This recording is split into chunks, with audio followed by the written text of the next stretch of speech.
Hello and a very warm welcome back to the channel. Well, there was one clear winner of the community post that I popped on my channel last Tuesday, which was silver bullion with a whopping 40% of the votes, which works out quite nicely actually, because I've just picked up a couple of new pieces directly from the Royal Mint, which will be an absolute pleasure to share with you all today.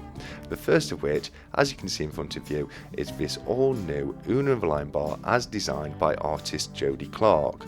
Now, the first thing I can see when looking at the bar is it has been produced in landscape, and I have been advised that this is the first ever landscape bar the Royal Mint have ever produced. Now, I've not been able to fact check that, but I can certainly say all the other bars that I'm aware of at least have been produced in portrait. So yes, as far as I'm aware, this is the first ever landscape bar the Royal Mint have ever produced. But looking at the design, what we can see is in the foreground we have Una with one arm stretched out in front of her and her staff in the other hand, with the lion just behind her. In the background, very reminiscent to the original bar, we do have a swirly pattern. Now, I will juxtapose the two bars very shortly in the video, but for now we'll stick to this one. Below the design we can see there's a legend reading Dirige Deus Gressus Meus, which is, as I say, Latin and would translate to "May God guide my steps." Flipping the bar over to take a look at the other side, we can see we have the same swirly pattern in the background with the Royal Mint logo on the left hand side, the Royal Mint right next to it, and the details of 1 ounce 999 fine silver just on the right hand side there. Now, these first bars have been produced in an assay case, as you can see, but I do believe this is going to be very similar to the celebration bar produced last year, whereas you will be able to find them in the standard capsules very soon.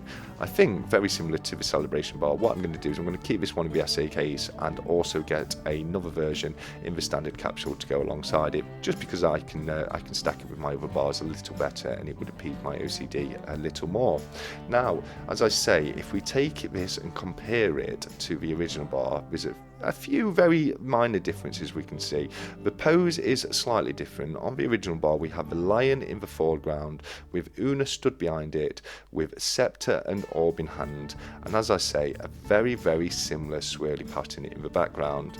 Now, I'm not entirely sure which bar I prefer. I think for me personally, I do prefer the original portrait bar. That being said, I'm not going to take away from this bar because I do think it is an absolutely beautiful piece that the Royal Mint have produced in this instance, and I do predict it is going to be extremely popular, just as the original bar was. Now, these original bars have pretty much doubled in prices. They very regularly sell at over £50 on the secondary market now, so I do predict that this is going to be a very good investment. These Una bars do seem to be extremely popular, and as I say, I do think this is a beautiful bar, albeit maybe not quite as nice as the original. But as I say, I'm not going to take away from this bar because I do think it's a stunning piece, and it would be a very nice addition to any collection. Okay, so as I say, we're actually going to be looking at two pieces today, because the other piece I've been able to pick up this week is this stunning Beowulf and Grendel 2024 1 ounce fine silver 999 coin, and right there we have an excellent design of Beowulf coming to the aid of Hafgar, defeating the Grendel, which has been terrorizing his mead hall for quite some time. It's an absolutely brilliant story, one of my favorites from my childhood, and that was a big factor in me buying this coin. I really am a huge fan of the Beowulf story. I was also a huge fan of the film that was produced a few years back starring Ray Winston.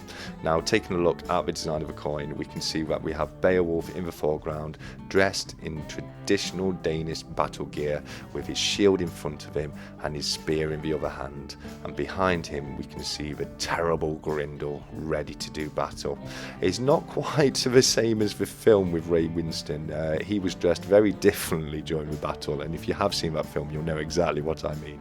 But still, as I say, I think this is an absolutely stunning coin. It's really up my street. You'll know from watching the channel that I'm a huge fantasy nerd, and as I say, I'm particularly a fan of the Beowulf story from my childhood. It's one that absolutely captivated me and had me on the very edge of my seat all the way through it. So yes, an absolute win in my book this is. It may not be for everyone, but as I say, for me personally, you cannot go wrong with this coin. It's possibly one of my nicer coins I have from the Royal Mint, and for me, I'm going to say it definitely beats any of the other Myths and Legends coins that they have produced. I'm not sure if this is part of a new Myths and Legends series or if it's just going to turn out to be a standalone coin. It definitely would work as a Myths and Legends series. Maybe the next one we could have Odysseus and a wooden horse in the background or something like that, and I think that would be a very fun series. But let's take a look at the other side, i.e. the obverse of the coin. With what we can see is we have the standard Martin Jennings depiction of King Charles III with a legend around the coin reading Charles III DG Rex FD £2. That of course is abbreviated Latin and would translate to Charles III by grace of God, King, Defender of the Faith, £2. I'm not going to go into too much detail with the obverse of the coin because, as I say, it is the standard obverse that we have on the bullion coins produced by the Royal Mint. I've been unable to find any mintage details of either of these pieces as of yet, so I'm not sure if that's been released by the Royal Mint. If I do find the mintage figures, I will definitely put them in the coin descriptions in the description of the video. But if any of you are aware of what numbers these pieces are going to be minted to, definitely let me know in the comments below. Also, let me know what you think of these pieces. Me personally, I'm a huge fan of both of them. I think they're absolutely brilliant pickups, but I'm definitely going to be interested to find out what your thoughts are of this and whether or not you're planning to add these to your collection. Okay, so that's probably about all I've got time for today.